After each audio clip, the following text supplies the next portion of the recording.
하나님 말씀 열왕기하 18장 1절에서 8절까지 있는 말씀을 다 함께 찾겠습니다. 열왕기하 18장 1절에서 8절까지 차이신 줄 알고 한 절씩 교독합니다. 이스라엘 왕 엘라의 아들 호세아 제3년에 유다 왕 아하스의 아들 히스기야가 왕이 되니 그가 왕이 될 때에 나이가 25세라 예루살렘에서 29년간 다스리니라. 그의 어머니의 이름은 아비요 스가리아의 딸이더라. 히스기야가 그의 조상 다윗의 모든 행위와 같이 여호와께서 보시기에 정직하게 행하여 그가 여러 산당들을 제거하며 주상을 깨뜨리며 아세라 목상을 찍으며 모세가 만들었던 놋뱀을 이스라엘 자손이 이때까지 향하여 분향함으로 그것을 부수고 누스단이라 일컬었더라. 히스기야가 이스라엘 하나님 여호와를 의지하였는데 그의 전후 유다 여러 왕 중에 그러한 자가 없었으니 곧 그가 여호와께 연합하여 그에게서 떠나지 아니하고 여호와께서 모세에게 명령하신 계명을 지켰더라.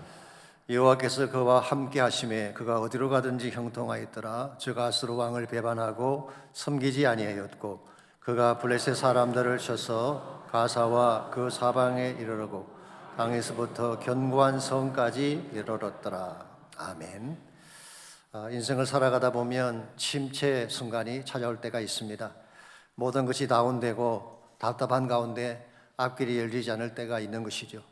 사실 이와 같은 침체는 누구에게나 올 수 있는 것입니다만은 그때 어떻게 하느냐에 따라서 삶이 더 견고해질 수도 있고 반대로 몰락으로 떨어질 수도 있습니다.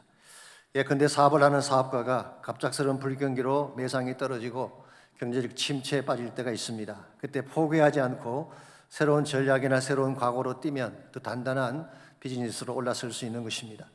운동선수가 갑자기 기량이 떨어지고 랭킹이 곤두박질 칠 때가 있죠. 그때 그 슬럼프를 어떻게 다루냐에 따라서 인류 선수가 되기도 하고 그저 그런 선수로 전락하기도 하는 것입니다. 그 천하의 타이거 우즈가 슬럼프에 빠진 적이 있었잖아요. 그때 입스라고 해서 샷 공포증에 걸려서 그린 앞에서 타평을 치고 그랬던 적이 있습니다. 그랬던 그가 슬럼프를 이겨내고 잘 극복한 결과 여러분 아시는 것처럼 2019년도에 43살의 나이로 가장 아름다운 메이저 대회인 마스터즈에서 5번째 우승을 거두었습니다. 그러므로 슬럼프나 침체가 찾아온 것이 문제가 아닙니다. 그때 어떤 처방으로 그것을 극복해야 되느냐가 중요한 것입니다. 바른 처방으로 바르게 이겨낼 수만 있다면 침체는 또 다른 성장의 기회가 될 수가 있는 것입니다. 미견의 가정에서 장성한 아이가, 딸아이가 아빠에게 자신의 답답한 마음을 털어놓았습니다. 모든 것이 막히고 매사에 의욕이 없는데 그래도 살아야 하느냐고 질문을 했습니다. 그때 아빠가 딸을 부엌으로 데리고 갔어요. 보여줄 게 있다고. 3개 냄비에 물을 끓이고 첫 번째 냄비에는 당근을 집어넣고 두 번째 냄비에는 계란 2개를 넣고 세 번째 냄비에는 커피가루 1스푼을 넣었습니다. 물이 충분히 끓은 후에 당근을 끄집어내어서 그릇에 담고 계란은 껍질을 벗긴 후 다른 그릇에 담았어요. 그리고 커피는 컵에 따라 부었습니다. 그리고 딸에게 물었어요. 이걸 보고 무엇인가 깨달은 바가 없느냐? 그랬더니 딸은 모르겠대요. 아빠가 설명해 달라고 했습니다. 그래서 아빠가 설명을 했습니다. 이 3가지 재료는 우리가 어려움을 당했을 때 보일 반응을 힌트하고 있는 것이란다. 당근은 보기에는 단단해 보이지만 뜨거운 물 속에서 금방 흐물흐물해져 버렸고 계란은 약해 보였지만 물이 끓을수록 더 단단해졌다. 그런데 커피는 그 물이라는 문제를 아예 더 향기롭고 새맛이 나는 축복된 작품으로 만들지 않았느냐. 인생도 마찬가지다. 시련 속에 던져졌을 때 당근처럼 허물어질 수도 있고 혹은 계란처럼 단단해질 수도 있겠지만 커피처럼 오히려 더 향기 나는 작품을 만들어낼 수도 있는 거야. 참 아름다운 그런 충고이죠. 우리 인생이 항상 순적하게 잘 풀리면 좋겠지만 사실은 그렇지가 않습니다. 모든 것이 엉키고 잘 풀리지 않아 깊은 침체 수렁에 빠질 때가 있죠. 여러분의 삶 가운데도 여러 가지 많은 시련이나 침체된 상황들이 있을 것입니다. 경제적인 침체 혹은 관계성의 침체, 심지어 영적인 침체를 경험하는 분들이 계실 것입니다. 그때 우리가 어떤 처방으로 이것을 극복하냐에 따라서 여러분의 인생은 한 단계 발전할 수도 있고 한 단계 퇴보할 수도 있는 것입니다. 우리가 어떻게 하면 크리스찬으로서 침체가 왔지만 이 침체 흐름을 끊고 새로운 반전을 시도함으로 진정한 축복을 향해 나아갈 수 있을지 오늘 같이 봉독한 이 본문을 중심으로 이것을 함께 나누어보려고 합니다. 오늘 같이 읽은 본문에 보시면 국가적인 침체에도 불구하고 새로운 회복의 반전을 시도했던 히스기야 왕에 대한 스토리가 소개가 되어 있습니다. 오늘 1절 말씀 보시면 이스라엘의 왕 엘라의 아들 호세아 제3년에 유다 왕 아하스의 아들 히스기야가 왕이 되니 그랬어요. 여기 보시면 히스기야의 아버지가 소개되어 있는데 아버지가 누구였나요? 아하스 왕이었습니다. 아하스는 지난번 소개해드린 것처럼 유다 역사상 가장 최악의 나쁜 왕이었죠. 모든 이방 신들, 우상, 주상, 목상을 다 끌어들인 왕입니다. 바알을 숨기고 심지어 자식을 불태워 죽이는 몰록 제사까지 드렸던 사악한 왕이었습니다. 더구나 성전의 기구들을 회파하고 나중에 아예 성전문을 잠궈버림으로 성전을 폐쇄했던 왕이 아하스였습니다.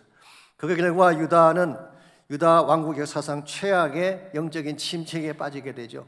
성전문은 닫혔고 모든 절기는 폐지가 되고 그들이 의지했던 아수르는 오히려 그들을 삼키려고 위협하는 상황. 이런 상황에서 백성들의 사기는 땅에 떨어질 대로 떨어지고 두려움과 절망감과 미래에 대한 불안정성 때문에 총체적 침체 가운데 빠지게 된 것입니다. 바로 이와 같은 때에 등장한 인물이 히스기야였습니다. 2절과 3절을 보면 그의 통치 사역과 평가를 이렇게 소개하고 있습니다. 2절, 그가 왕이 될 때 나이가 25세라 예루살렘에서 29년간 다스리니라. 그의 어머니의 이름은 아비오 스가리아의 딸이더라. 히스기야가 그의 조상 다윗의 모든 행위와 같이 여호와께서 보시기에 정직하게 행하였다고 했습니다. 히스기야가 왕이 올랐을 때 25세의 나이에 올랐습니다. 그리고 29년간을 통치했는데 그 평가가 어땠나요? 조상 다윗의 모든 행위와 같이 여호와 보시기에 정직히 행하였다. 이것은 유대 왕들을 평가할 때의 최상의 평가를 말하는 것입니다. 최악의 사악한 아버지에게서 최상의 선한 왕이 나갔다는 것 자체가 역사적 반전이 아니고 무엇이겠습니까? 실제로 4절 말씀 보시면은 히스기야는 최악의 상황에서 무슨 일을 했는지가 4절에 기록이 되어 있습니다. 그가 여러 산당들을 제거하며 주상을 깨뜨리며 아세라 목상을 찍으며 모세가 만들었던 놋뱀을 이스라엘 자손이 이때까지 향하여 분향함으로 그것을 부수고 느후스란이라 일컬었더라. 여기 보시게 되면 산당을 제거했습니다. 지금까지 어떤 왕도 하지 못했던 일을 히스기야가 행한 것이죠. 주상과 목상을 깨뜨리고 심지어 모세가 만들었던 놋뱀까지 부숴버렸습니다. 역대하 29장에서 31장까지를 보게 되면 그는 성전을 다시 열고 제사를 회복했어요. 그리고 한동안 중단됐던 유월절을 다시 지키기 시작했습니다. 그 결과 남과 북에 있던 모든 백성들이 하나가 되어 기뻐하게 되었다는 내용이 기록이 되어 있습니다. 참으로 귀하고 아름다운 개혁이 아닐 수가 없습니다. 그 결과 7절을 보시면 여호와께서 그와 함께 하심에 그가 어디로 가든지 형통하였더라. 이게 형통이라는 단어가 나오는데요, 히브리 말로 사칼이라는 단어입니다. 많은 영어 성경이 prosper, be successful, 성공적으로 번영했다 그렇게 번역을 했어요. 이 동일한 단어가 여호수아 1장 7절과 8절에서도 사용이 됐습니다. 내가 어디로 가든지 형통하리라. 가나안 땅에 첫 발을 내리는 여호수아에게 하나님께서 지켜주신 약속의 말씀이었죠. 무엇을 하든지 누구를 만나든지 누구를 상대로 전쟁을 하든지 너는 승리할 것이다 라는 말씀하신 것입니다. 그 이유가 무엇일까요? 여호와께서 너와 함께하기 때문이라고 말씀하셨어요. 동일한 역사가 히스기야에게도 일어난 것입니다. 그렇기 때문에 그는 아수르를 배척했고 8절 말씀에 의하면 블레셋을 쳐서 견고한 성읍을 빼앗기도 했다고 했습니다. 그 결과 단순히 침체를 벗어나는 정도가 아니라 더 강해지고 더 담대해져서 새로운 축복의 장을 열게 된 것입니다. 이와 같은 것을 반전이라고 부르고 싶습니다. 지난주 설교를 통해 말씀드린 것처럼 북왕국 사마리아는 아수르에게 멸망을 합니다. 오늘 본문 10절에 보게 되면 히스기야 왕 제6년에 사마리아가 함락되었다고 기록을 하고 있습니다. 그러므로 북왕국이 망했기 때문에 남쪽 왕국 유다가 망하는 것도 시간 문제라고 모든 자들이 생각하고 있었어요. 그랬는데 히스기야는 이 모든 전망을 뒤집고 오히려 더 강한 모습으로 일어난 것입니다. 그래서 not just survive, but thrive. 단순히 생존한 정도가 아니라 번성하게 되는, 번영하게 되는 결과를 만든 것입니다. 이와 같은 것을 우리는 반전이라고 부르는 것입니다. 여러분과 저의 삶에도 이와 같은 반전이 필요합니다. 우리의 인생에도 예기치 않던 위기나 침체가 찾아올 때가 있기 때문에 그때 우리가 답답하다고 안 풀린다고 포기하면 안 되는 것입니다. 현실을 보면 절망적일 수 있겠지만 하나님과 함께 간다면 우리는 다시 일어날 수 있기 때문에, 하나님은 반전을 주신 하나님이시기 때문에 이 하나님과 함께 동행하기만 하면 하나님이 여러분의 삶을 모든 불행과 절망을 뒤집어서 복이 되게 하는 것입니다. 이런 의미에서 우리가 어떤 영적 침체에 빠질지라도 하나님을 바라보아야 합니다. 그러면 하나님께서 형통의 길을 열어주셔서 여러분의 삶을 더 아름답게 복되게 만들어 주시는 것입니다. 그러므로 오늘 아침 물어야 될 질문은 이것입니다. 어떻게 하면 우리가 영적 침체를 딛고 일어나서 하나님과 함께 반전을 시도함으로 참된 축복을 향해 나아갈 수 있을지, 오늘 본문에 소개된 히스기야 왕의 케이스를 통해서 침체를 딛고 반전을 이루는 몇 가지 비결을 함께 정리해 보려고 합니다. 먼저 첫 번째로 침체를 딛고 반전을 시도하려면 장애물을 제거해야 됩니다. 영적 반전을 이루는 결정적인 요소가 하나님이잖아요. 근데 하나님께서 풀리 능력 가운데 임재하시려면 하나님과 우리 사이를 가로막고 있는 장애물이 없어야 돼요. 하나님은 전능하신 분입니다. 무엇이건 축복하기를 원하시는 분인데 아무리 하나님이 축복하고 싶어도, 능력을 부어주시고 싶어도 하나님과 우리 사이에 찌꺼기가 있든지 장애물이 있으면 그 능력이 우리에게 임할 수가 없는 것입니다. 그러므로 참된 차원에서 반전을 시작하려면 하나님과 우리 사이에 장애물을 제거를 해야 되는 것입니다. 4절 말씀을 다시 보시면 히스기야가 했던 종교개혁의 가장 중요한 핵심적인 내용이 자세하게 나열이 되어 있습니다. 그가 여러 산당들을 제거하며 주상을 깨뜨리며 아세라 목상을 찍으며 모세가 만들었던 놋뱀을 이스라엘 자손이 이때까지 향하여 분향함으로 그것을 부수고 느후스란이라 일컬었더라. 여기 보시게 되면 첫째로 산당을 제거했습니다. 산당 제사라고 하는 것은 사실은 온 나라에 퍼져 있던 오래된 관행이었습니다. 이것을 건드린다고 하는 것은 마치 벌집을 쑤시는 것과 같은 것입니다. 민심이 덜끓을 것이고 여론이 악화될 악재인 것이 분명했습니다. 그렇기 때문에 일찍이 어떤 왕도 감히 건드리지 못했던 것이 산당 제사를 폐지하는 것인데 히스기야는 이것을 행한 것입니다. 왜 그렇게 했을까요? 그래야 그들 마음에 있는 혼합주의를 제거하고 순전한 성전 예배를 드리는 것이 가능했기 때문에, 백성들의 마음속에 오랜 관행으로 뿌리내리고 있던 혼합주의, 이걸 제거하지 아니하면 하나님께 순전한 제사를 드릴 수가 없다는 거예요. 두 번째로 그는 주상을 깨뜨리고 아세라 목상을 찍어버렸다고 했어요. 주상이라고 하는 것은 돌로 만든 기둥 우상을 말하는 것이죠.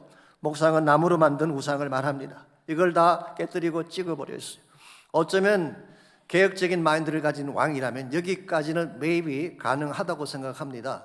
좀 위험 부담은 있지만 그래도 우상을 척결할 수는 있겠죠. 그런데 이 세 번째로 했던 일은 참 특이할 일입니다. 히스기야는 세 번째로 놋뱀을 부수어 버렸어요. 이 브론즈 스네이크, 이 놋뱀을 부수어 버렸어요. 이건 지금까지 했던 일보다는 비교가 안 될 엄청난 부담이 가는 그런 개혁의 케이스입니다. 왜냐하면 이 놋뱀이라고 하는 것은요, 민수기 21장에 보시면은 이스라엘 백성이 불뱀에 물려 다 죽게 되었을 때에 하나님이 모세에게 놋뱀을 만들게 하셨어요. 그 놋뱀을 장대에 높이 달게 하고 누구든지 그것을 쳐다보는 자는 죽지 않고 살게 했던 뱀이 바로 놋뱀이었습니다. 그러므로 이 놋뱀은 구원의 상징이죠. 실제로 신약 성경인 요한복음 3장에 보면은 예수님께서 이것을 인용할 정도로 중요한 상징이 놋뱀이었어요. 더구나 이 놋뱀은 다른 사람도 아닌 모세가 만든 것입니다. 이스라엘이 가장 위대한 지도자의 영웅인 모세가 만든 거예요. 그래서 그들은 지난 700년 동안 보화처럼 간직해 왔던 것인데 감히 이것을 건드린다고 하는 것은 당시 정황으로 볼 때 있을 수가 없는 일입니다. 그럼에도 불구하고 히스기야는 이 오랜 전통의 보물인 놋뱀을 부수어버리고 그것을 느후스단이라고 이름을 붙였어요. 느후스단이 무슨 뜻인지 아십니까? 놋조각이라는 뜻이에요. 너희는 이것이 굉장한 능력을 가진 보화인 줄 알지만 No, it's nothing but a piece of a bronze. 놋조각에 불과한 거야. 아무 가치도 없고 의미가 없는 대상이야 라고 선포를 한 것입니다. 자, 그렇다면 왜 히스기야가 700년간을 모셔왔던 이 놋뱀을 이처럼 부숴버린 것일까요? 오늘 본문에 나와 있습니다. 사람들이 그것에 분향을 했기 때문이라고 했어요.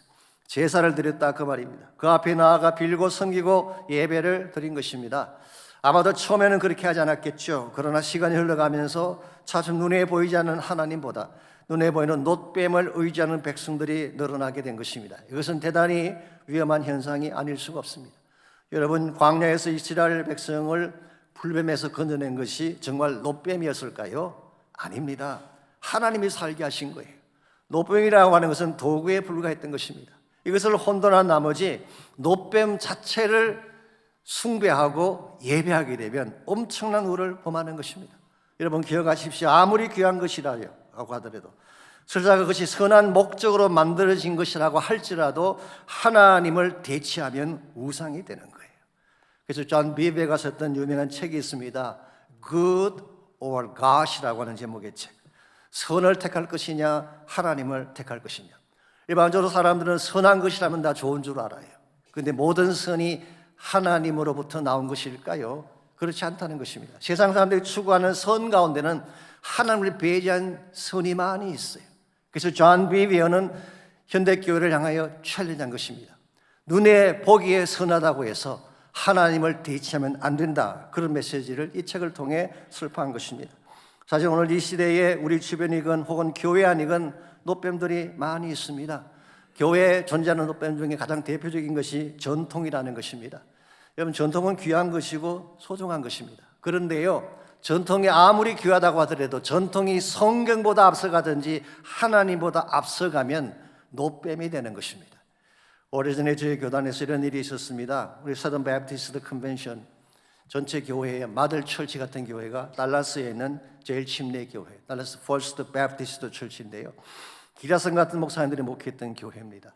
그 교회에 W.A. 크리스웰이라는 35세 난 젊은 목사님이 부임을 했어요. 그런데 부임할 때 교회 강대상 앞에 낡은 성경책 하나가 펼쳐져 있었는데요. 이걸 옮기는데 7년이 걸렸대요. 교회가 성장을 하면서 예배당을 확장하면 강대상을 바꾸어야 되는데 이 성경책 때문에 아무것도 할 수 없었대요. 여러분 성경책이 잘못된 것일까요? 그렇지 않습니다. 성경책은 귀한 것이죠. 그런데 이것을 너무 숭상한 나머지 하나님이나 예배보다 더 소중히 여기면 노뱀이 될 수 있다는 것입니다. 은사도 마찬가지입니다. 신유의 은사가 얼마나 중요합니까? 그런데 그것을 행한 사람을 하나님보다 더 높이면 노뱀이 되는 거예요. 교회 성장, 사역의 열매 중요한 것이죠. 그러나 이것이 하나님보다 더 앞서가게 되면, 그래서 수단 방법 가리지 않고 성공만 추구하려고 한다면은 교회의 성장이나 성공이 충분히 노뱀이 될 수가 있는 것입니다. 그래서 오래전에 영국의 복음주의 설교자 중에 한 분인 오스왈드 챔버스가 그가 쓴 책에서 이런 지적을 했습니다. 이분은 My Utmost for the Highest라고 하는 나의 최상을 최고의 하나님께라는 책을 쓰신 분인데요. 이분은 그 책 속에서 현대교회의 노뱀을 성공주의라고 지적을 했어요. 현대교회는 언제부터인가 성공이라는 이름으로 숫자를 예배하기 시작했다. 사역자들은 하나님을 예배하기보다 자신의 사역을 예배할 때가 많았다고 지적을 했어요. 정말 가슴이 찔리는 그런 지적이 아닐 수가 없습니다. 그러나 우리가 기억해야 될 중요한 사실은 이것입니다. 성공이 중요하지만, 업적이 중요하지만 성공보다도 훨씬 더 중요한 것은 하나님이에요. 하나님이 훨씬 더 소중한 것입니다. 누가복음 10장에 보시면요, 예수님께서 70인의 제자들을 파송하는 그 사건이 기록되어 있죠. 그때 그들이 사역을 한 후에 보고를 했는데요, 엄청난 보고를 했습니다. 귀신이 항복하고 뱀과 증거를 밟고 모든 능력을 제어할 힘을 우리가 경험했습니다. 이와 같이 엄청난 사역 보고를 했을 때 예수님께서 그들에게 뭐라고 말씀하셨는지 아십니까? 누가복음 10장 20절입니다. 그러나 귀신들이 너에게 항복하는 것으로 기뻐하지 말고 너희 이름이 하늘에 기록된 것으로 기뻐하라 하시니라. 무슨 말씀인지 아시겠어요? 굉장한 능력, 굉장한 파워, 굉장한 열매, 물론 귀한 것이지만 그것이 진짜 너희들의 기쁨의 이유가 아니라 하나님의 기쁨의 이유가 되어야 된다. 하나님의 자녀가 된 것, 하나님과의 관계가 더 소중한 것을 예수님께서 말씀해 주신 것입니다. 다시 말씀드리지만 사역의 열매가 잘못됐다는 거 아닙니다. 성공적인 열매가 불필요한 의미도 아닙니다. 그것이 하나님보다 앞서가게 되면 노뱀이 될 수가 있다는 거예요. 이런 면에서 우리 마음속에 혹시라도 노뱀이 남아있다면 이걸 먼저 제거해야 돼요. 우리는 인식하지 못하지만 우리도 모르는 사이에 자기중심적인 교만이 우리 마음속에 노뱀 역할을 할 수가 있습니다.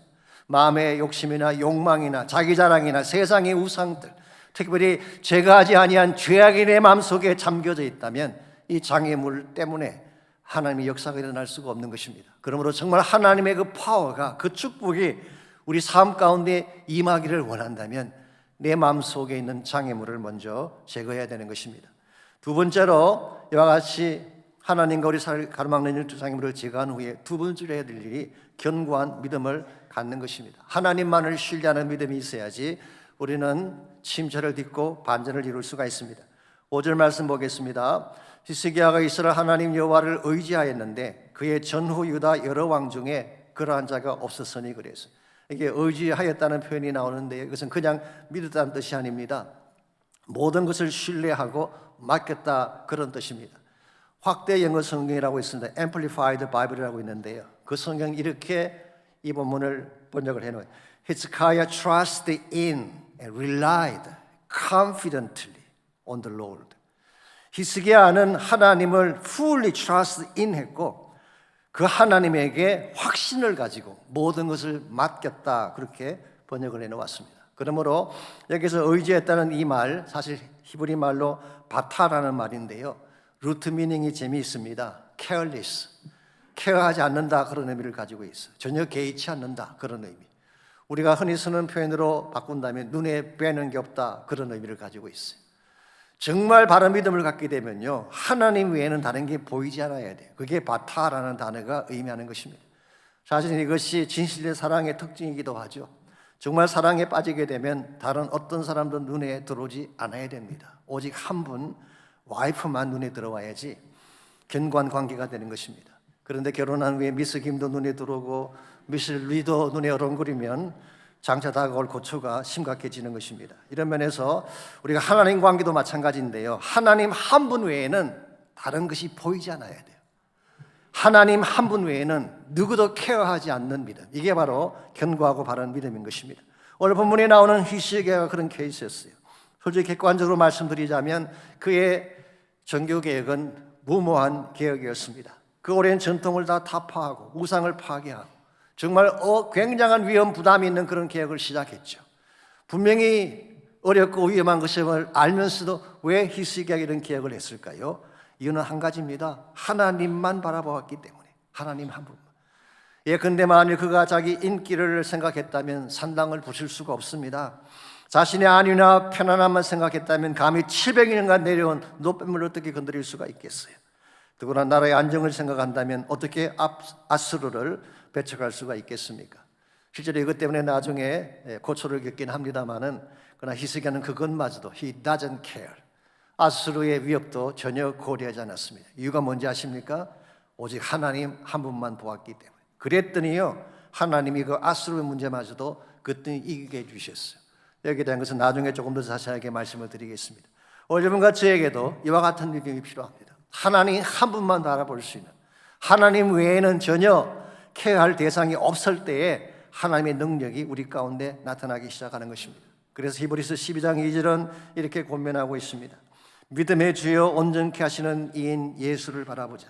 그는 그 앞에 있는 기쁨을 위하여 십자가를 참으사 부끄러움을 개의치 아니하시더니 하나님 보좌 우편에 앉으셨느니라. 제가 보레안 스탠더드 바이블을 봤더니요 이렇게 번역해놓은 Let us fix our eyes on Jesus. 우리의 눈을 예수님에게 고정시키자, 픽스하자. The author and perfect of our faith. 예수님은 우리의 믿음의 시작자일 뿐만 아니라 믿음의 완성자이시기 때문에 이 예수님에게 나의 시선을 고정하자. 그렇게 번역을 해놓았어요. 여러분 예수님의 십자가는 인류 사상 최대 반전을 대표하는 것입니다. 여러분 기억하십니까? 예수님께서 고난당하며 체포당했을 때 아마 사탄에 속한 사람들은 박수를 보냈을 것입니다. 그가 채찍에 두들겨 맞고 침뱉음을 당하고 창과 못에 찔려 피를 토하며 죽어갈 때 사탄은 승리에 도취되어서 자축을 했을지 모릅니다. 그런데요 죽은 줄 알았던 그 예수가 사흘 만에 다시 살아나셨잖아요. 죽음이라고 하는 무덤이라고 하는 최악의 장벽을 깨뜨리고 승리하셨잖아요. 역사상 이것만큼 위대한 반전은 없습니다. 그 결과 사탄에게 결정적인 패배를 안겨주고 하나님의 영광을 선포했던 사건이 십자가 사건이에요. 그래서 히브리서 저자는 이 예수님의 십자가를 바라보자는 것입니다. 이 십자가를 바라보며 주님에게 내 시선을 픽스할 때에 내 모든 시선을 집중할 때에 하나님이 일하기 시작한다는 거예요. 여러분과 제가 믿는 예수님은 그냥 예수님이 아닙니다. 죽으시고 부활하신 살아계신 하나님의 아들이에요. 우리 심령 속에 지금 그분이 와 계신 거예요. 나의 마음 속에 내가 아무리 처참한 지경까지 내려가더라도, 내 인생이 아무리 최악의 수렁에 빠질지라도 내 안에 계신 하나님은 죽으시고 부활하신 예수 그리스도예요. 이 하나님을 바라볼 때에, 이 하나님에게 나의 손을 내밀어서 그분을 붙잡을 때에 어떤 침체도 이겨낼 수 있고 어떤 상황에서도 승리를 선포할 수가 있는 것입니다. 이런 의미에서 우리 삶 속에 아무리 침체가 몰려오고 절망의 사건이 몰려와도 그것을 이겨내려면 1차적으로는 하나님과 우리 사이에 막힌 것이 없어야 돼요. 내 안에는 우상을 타파하고 정결한 마음을 회복할 때, 그래서 하나님과 내 사이에 가려진 장애가 없을 때에 하나님이 역사하기 시작하는 것입니다. 두 번째는 하나님만 의지하는 믿음. 내게 능력 주시는 자 안에서 모든 것을 할 수 있다는 이 한 가지 믿음을 가지고 하나님을 향하여 나갈 때에 모든 침체를 딛고 일어설 수가 있는 것입니다. 마지막 세 번째로, 침체를 듣고 반전을 시도하려면 하나님과 철저하게 동행해야 됩니다. 철저한 동행이 있을 때에 우리가 승리할 수 있는 것입니다. 지속적이면서도 떨어지지 않는 하나님의 동행, 이것이 우리를 끝까지 붙드는 원동력이 되기 때문입니다. 6절 말씀 보겠습니다. 그가 여호와께 연합하여 그에게서 떠나지 아니하고 여호와께서 모세에게 명령하신 계명을 지켰더라. 여기 연합하여라는 단어가 나오는데요, 히브리 말로 다바크라고 하는 단어입니다. 다바크라고 하는 단어. 이 단어가 가진 원래면은 stick together 혹은 cleave라고 번역을 한, 킹제임스 버전은 그렇게 번역을 했어요. 딱 붙는다, 떨어지지 않는다, 레일 본드처럼 한 번 붙으면 안 떨어진다, 그런 의미를 갖고 있어요. 이 단어, 이 동일한 단어가 창세기 2장 24절에서 사용이 됐습니다. 남자가 부모를 떠나 그 아내와 연합하여 둘이 한 몸을 이룰지라. cleave unto his wife. 그의 아내와 연합하여 할 때 다바크가 사용이 됐습니다. 그러므로 이 단어는 사랑으로 한 몸 된 관계, the most intimate relationship을 상징하는 것입니다. 히스기야와 하나님과의 관계가 이런 관계였다는 거예요. 히스기야는 하나님과 딱 붙은 연합된 관계, 뗄래야 뗄 수 없는 관계, 그리고 그에게서 떠나지 아니하고 not stop following, 계속적으로 따라갔다, 그런 의미예요. 이와 같이 한순간도 떠나지 않고 철저한 동행의 관계를 가졌기 때문에 7절은 이렇게 기록합니다. 여호와께서 그와 함께 하시며 그가 어디로 가든지 형통하였더라. 참된 형통의 비결은 하나님의 동행입니다. 하나님이 함께 갈 때 여러분의 인생은 강한 인생이 되고 형통하는 인생이 되는 것입니다. 사실 우리 자신은 연약하죠, 미약하죠, 쉽게 깨어지고 부서지는 존재가 여러분과 저입니다. 그런데요, 우리가 가장 강해질 수 있는 비결이 있어요. 가장 강해질 수 있는 비결, 그것은 바로 하나님과 한 몸 되었을 때, 사도 바울의 말을 빌리자면 mystical union with Christ, 그리스도와 신비로운 연합 관계가 되었을 때, 그때 누구도 깨뜨리지 못할 강한 존재가 되는 것입니다. 예컨대 종이 한 장이 있습니다. 종이 한 장이 있을 때에 못이나 송곳으로 찌르면 쉽게 뚫리고 찢어지잖아요. 근데 만일 그 종이를 철판에 붙여놓으면 어떻게 될까요? 절대 뚫리지 않습니다. 철판이 이 모든 것을 막아주기 때문에 종이가 뚫릴 수가 없어요. 그런데 성경에 의하면은 하나님이 우리의 철판인 줄 믿습니다. 무엇으로도 뚫을 수 없고 깨뜨릴 수 없는 철판이신 하나님이 우리 하나님이 되신다면 어떤 환란이, 어떤 시련이, 어떤 악한 자의 공격이 우리를 깨뜨릴 수가 있겠어요. 이런 의미에서 무슨 일이 생기더라도 그분과 함께 동행하시기를 바랍니다. 안 된다, 할 수 없다, 그렇게 절망하지 말고 하나님과 함께 다시 시작해 보시면 하나님이 새 길도 열어주시고 새로운 축복의 삶도 허락해 주시는 것입니다. 미국의 정치학자 중에 라프 윌슨 분체라는 사람이 있었습니다. 이분은 흑인이었어요. 더구나 12살 되던 때에 양친을 다 잃어버리고 고아가 됐습니다. 그래서 이분은 할머님 손에서 성장을 했습니다. 그래도 그는 침체에 빠지지 아니하고 열심히 일하며 공부를 한 결과 UCLA를 졸업을 하고 흑인으로서는 최초로 하버드 대학에서 PhD를 받았습니다. 그리고 흑인으로서는 최초로 UN 창설에 참여를 하고 1950년도에는 흑인으로서는 최초로 노벨상을 받았습니다. 어떻게 그 열악한 환경 속에 지치는 위대한 열매를 맺는 것이 가능했을까요? 신앙이 너무나 좋았던 할머니 손에서 자랐기 때문입니다. 그 할머니는 라프가 힘들어할 때마다 이렇게 말씀을 해주셨대요. 환경이 항상 너의 편일 수는 없다. 그러나 하나님은 언제나 너의 편이다. 그러므로 겨자씨만한 믿음이라도 바른 믿음만 가지면 넌 큰 나무가 될 수 있어. 하나님께 인생을 걸어봐. 그것이 모든 역경을 딛고 일어서는 비결이란다. 참 훌륭한 할머니죠. 저에게도 이런 믿음의 할머니들이 많이 계세요. 이 할머니들이 계시는 한 우리의 자녀 손자들은 축복받지 않을 수가 없습니다. 그렇습니다. 환경이 항상 우리 편일 수는 없습니다. 사람들이 항상 우리 편일 수 없어요.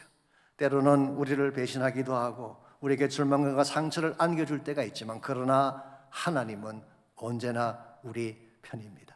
그리고 하나님은 무슨 일을 당하든 여러분을 도우실 용의가 있었어요. 왜냐하면 여러분을 세상에 누구보다 사랑하시기 때문에.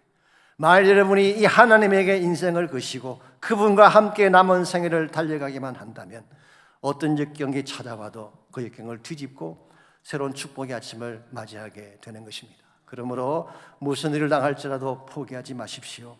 하나님을 찾고 하나님에게 달려나가면 피할 길을 내시고 참된 차원의 축복을 허락해 주십니다. 이와 같이 하나님의 축복을 받기를 원한다면 1차적으로 뭘 해야 될까요?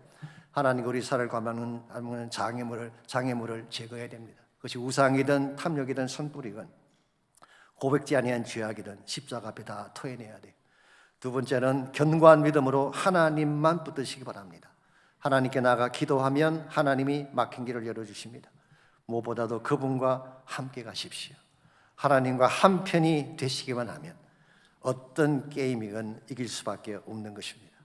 제가 오늘 설교를 마무리하면서 19세기 독일 화가가 그렸던 그림 한 편을 소개해드리고 오늘 설교를 마무리하려고 합니다.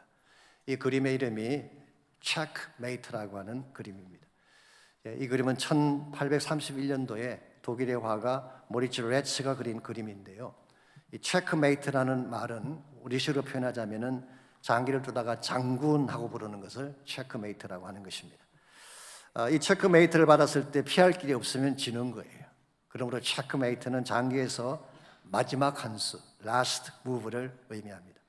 그런데 이 모리츠 레츠가 그린 그림에 보게 되면 악마와 젊은이가 장기를 두고 있습니다. 근데 젊은이가 체크메이트를 당했어요. 여기서 한 수를 찾지 못하면 그의 영혼을 빼앗기게 되는 것입니다. 절망적이죠. 아무리 봐도 수가 보이지 않습니다. 그랬는데요, 이 그림을 그린 지 약 37년이 지난 후에 폴 몰피라고 하는 유명한 체스 전문가가 있습니다. 이분이 1888년도에 콜롬비아 체스 크로니클이라는 이 신문이죠. 그 신문에 글을 한 편 기고를 했어요. 글 제목이 One More Move라고 하는, 아직 한 수가 남아 있습니다, 그런 뜻의 글이었습니다. 그 한 수가 뭘까요? 바로 하나님이라는 수입니다. 그래서 그림에서 젊은이들을 내려다보고 있는 천사가 사실 그것을 암시를 하고 있죠. 하나님이 개입하면 게임은 달라지는 것입니다. 우리가 도저히 찾을 수 없는 수, 그래서 도저히 이길 수 없는 게임을 하나님이 개입하시면 승리하게 되는 거예요. 그래서 폴 몰피가 던져주는 삶의 메시지가 다음과 같습니다. 당신의 삶이 절망의 코너에 몰렸을 때, 모든 것이 끝난 것처럼 보일 때 기억하라. There's one more move. That is God's divine move. 모든 것이 다 막혔고 더 이상 나에게는 수가 없을 때에 하나님을 기억하라는 것입니다. 하나님이 준비하신 한 가지 수가 남아있다는 거예요. 그리고 하나님이 준비하신 마지막 수를 놓는 순간 모든 상황은 뒤집어지고 새로운 승리가 우리에게 주어지는 것입니다. 여러분 인생 가운데도 분명히 침체가 있을 것입니다. 여러분 능력으로 감당할 수 없는 수렁에 빠진 상황이 있을지도 모르겠어요. 내가 아무리 노력해도 내가 아무리 힘써도 수가 보이지 않아요. 근데 하나님께 나가면 하나님이 준비하신 divine move, 신의 한 수가 기다리고 있습니다. 그 신의 한 수가 개입하는 순간 여러분 인생은 변화받는 거예요. 그럼 이 시간 함께 기도하기를 원하는데요, 우리가 당한 시련이 어떠한 차원이건, 내가 지금 빠져있는 수렁이 얼마나 깊든지, 내가 침체를 얼마나 오랫동안 경험했든지 상관없습니다. 이 아침에 하나님 바라보고 하나님 신뢰하고 믿음의 손을 내밀어서 주님 앞에 나가 기도하시기 바랍니다. 이 침체를 바꾸어서 축복이 되게 하십시오. 이 놀라운 하나님의 능력과 은혜가 내 삶 전체를 장악해 주셔서 모든 어둠의 권세가 떠나가고 하나님이 준비하신 첫 축복의 날이 나의 삶 가운데, 우리 가정 가운데, 우리 자녀들 가운데 일어날 수 있도록 여러분 기도해 주시기를 바랍니다. 특히 여러분의 자녀들과 자손들을 위해 기도하십시오. 오늘 많은 젊은이들이 방황하고 있습니다. 세상의 악마와의 체스 게임에서 마지막 코너로 몰린 우리의 아들, 딸들이 얼마나 많습니까? 그들에게 필요한 것은 하나님의 수입니다. 여러분의 기도입니다. 여러분의 도움의 손길이에요. 여러분께서 그들을 위해 기도하시고 하나님 도와달라고. 그래서 우리의 다음 세대가 견고한 세대로 일어나서 하나님 영광이 될 수 있도록 우리 다 같이 함께 기도하겠습니다. 살아계신 아버지 하나님 감사합니다. 우리를 사랑하셔서 구원해 주시고 하나님의 권능과 능력으로 우리를 새롭게 해주신 것을 감사합니다. 참으로 우리는 연약합니다. 미약합니다. 찌르면 찢어지고 깨뜨리면 깨어지는 것이 우리의 모습이지만 우리와 함께 하시는 하나님은 철판처럼 두터운 하나님이요 견고한 우리의 산성이 되시는 것을 믿습니다. 이 하나님과 함께 남은 생애를 달려갈 수 있도록 은혜를 베풀어 주시고 우리의 모든 가정들이, 모든 삶의 터전들이, 또 우리의 모든 자녀 자손들이 이 하나님과 함께 동행함으로 반드시 영적 반전을 이루어 새로운 차원의 승리를 향해 나아갈 수 있도록 은총을 베풀어 주시옵소서.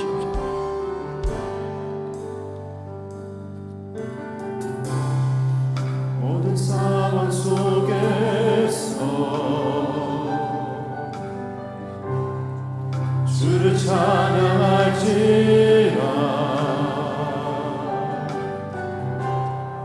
주는 너의 그 상을 큰 도움이시라. 주의 얼굴 구할 때 주의 영을 부사 크신 사랑 안에서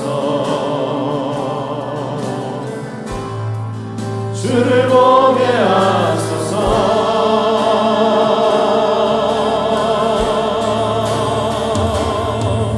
내 영혼이 확정되고 확정되어 싸우니 믿음에 눈들어 주를 바라봅니다. 내 영혼이 확정되고 확정되어 싸우니 믿음에 눈들어 주를 바라봅니다. 우리 다 일어나셔서 다시 한번 고백합니다. 모든 상황 속에서, 모든 상황 속에서 주를 찬양할지라.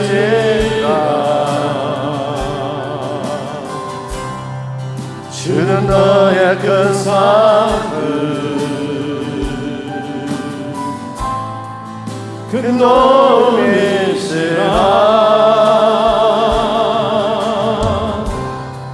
주의 얼굴 구할 때 주의 영을 부사 크신 사랑 안에서 주를 보게 하소서.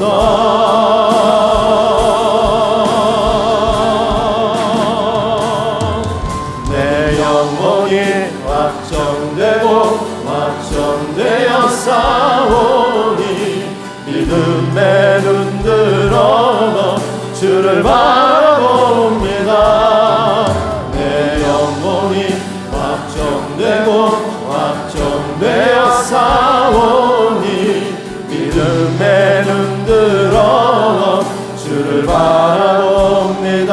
내 영혼이 확정되고 내 영혼이 확정되고 확정되어 싸우니 믿음에 눈들어 주를 바라봅니다. 내 영혼이 확정되고 확정되어 싸우니 믿음에 눈들어 주를 바라봅니다. 주를 찬양할 때, 주를 찬양할 때 주의 나라 이미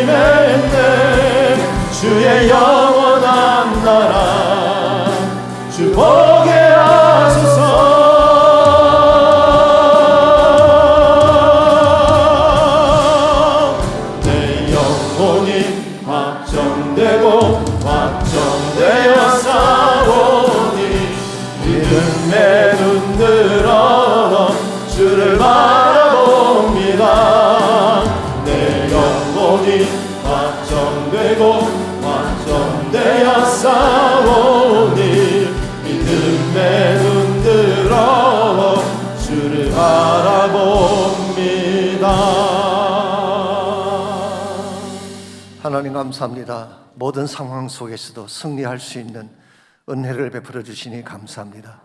사랑하는 주의 백성들 가운데에 침체에 빠졌거나 절망의 수렁에 빠져 있거나 아무리 몸부림치고 해서도 빠져나오지 못할 우리 난관에 처한 분이 혹시 계신다면 이 아침 믿음의 손을 하나님께 내밀게 하시고 주의 능력의 손 붙잡고 그 침체에서 벗어날 뿐만 아니라 하나님이 예배하신 그 놀라운 차원의 축복을 향해 나아갈 수 있는 아름다운 주의 나라 백성, 하나님의 백성들 다 되게 하여 주시옵소서. 이제는 우리 구주 예수 그리스도의 은혜와 하나님 아버지의 무한하신 사랑과 성령님의 충만한 임재하심이 예배를 마치고 돌아가는 모든 성도 한 분 한 분에게 그들의 가정과 삶의 터전과 자녀들과 자손들 위해 이제로부터 항상 함께 하시기를 예수님의 이름으로 간절히 축원하옵나이다.